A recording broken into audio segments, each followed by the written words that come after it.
In this small example I want to show you how you can set up a drive that you can configure according to your requirements. Let's see how this looks like in the project builder of EPLAN Cogineer. The first step is to select a target project. After that, I select the configurator that contains the macro typical that I need for this example. Here you can see a list of options. Just select what you need and the project builder generates the according drive. OK, let's have a look at the result. In the target project you can recognize that the higher level function from the project builder is used. On the next level you can find the mounting location, which is taken from the project builder too. I didn't enter a page description. Therefore it is missing. Now let's have a look at the drive itself and where we can find the selected options. The basic version has 0.55 kilowatts. You can see this value here. It has a direct drive control without the possibility to switch the rotation direction.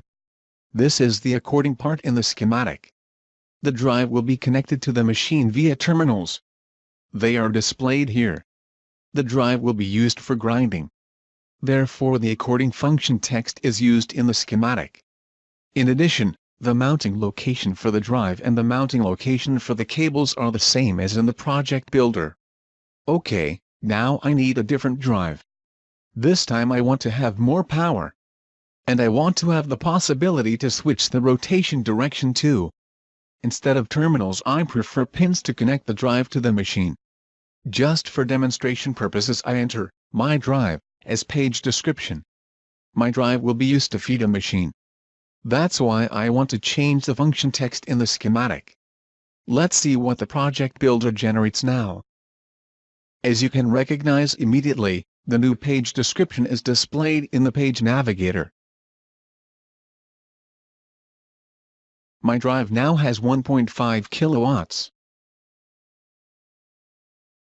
In addition, it has the ability to run forwards and backwards.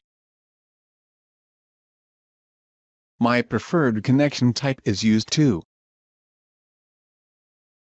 And the proper function text is used as well. That's it. As you can see, Cogineer provides a great possibility to replace the old copy and paste way of working. In comparison, it's a huge time saver and less error prone.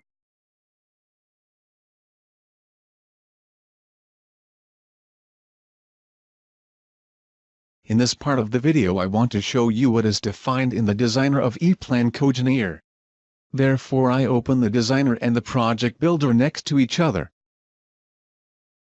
First I select the configurator that is currently active in the project builder. It contains the macro typical drive dimensioning, which is used for this example.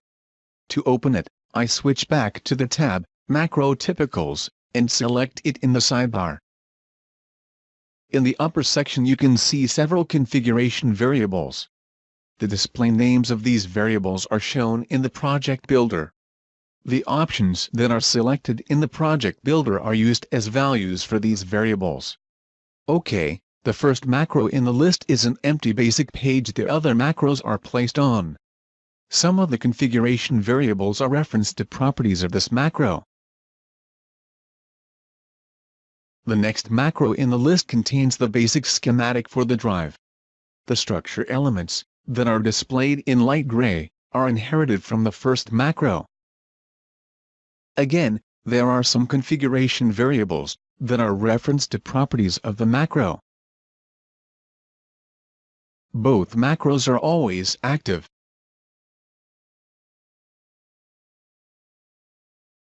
The third macro contains the partial circuit for the option, direct drive control. It is used only if the related option is selected. The fourth macro contains the partial circuit for the option, direct with reverse. It is used only if the related option is selected. The following two macros contain the partial circuits for the connection types. They are used in combination with a direct with reverse, or direct drive control. The first one is used if the option, terminals, is selected.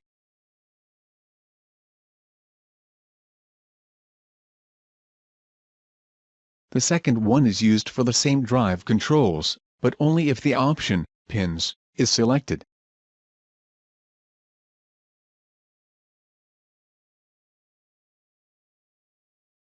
The next macro contains the partial circuit for the option, frequency converter. It is used only if the related option is selected. And the last two macros in the list are used only in combination with the frequency converter. Again, they contain the partial circuits for the connection types. The first one is for the connection type, terminals.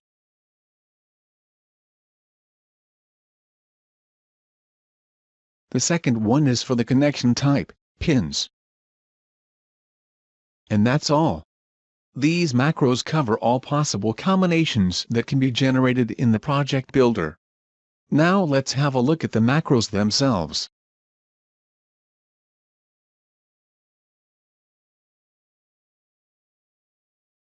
In this part of the video I want to show you how the macros for this example are structured.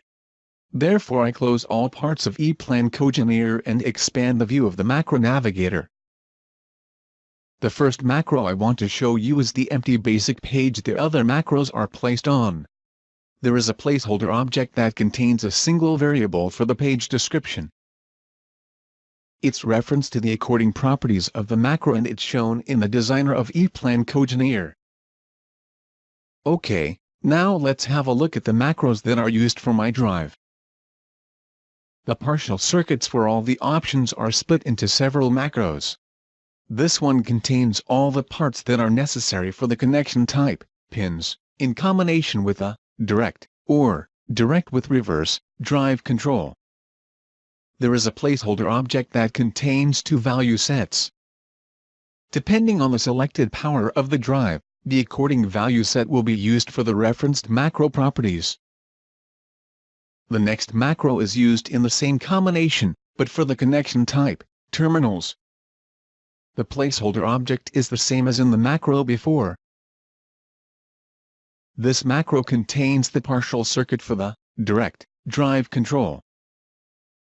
The next one contains the partial circuit for the direct with reverse drive control. Down here you can see the macro that contains the frequency converter. It is used in combination with the following two macros. Again, the first one contains all parts that are necessary for the connection type, pins. And the second one is used for the connection type, terminals. The last macro in this folder contains the basic partial circuit for the drive. All the other macros are placed on top of it.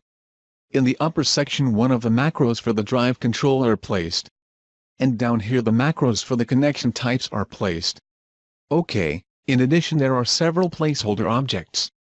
This one contains a single variable that is referenced to the mounting location of the structure box. The next one is similar. It is referenced to the mounting location of the second structure box. The third placeholder object is referenced to the drive type. It contains two value sets. They contain part numbers for motors with different power outputs. And the last placeholder object contains a value set that is used for the function text that is displayed below the drive. Depending on the selected options in the project builder, the partial circuit for the drive is assembled out of these macros.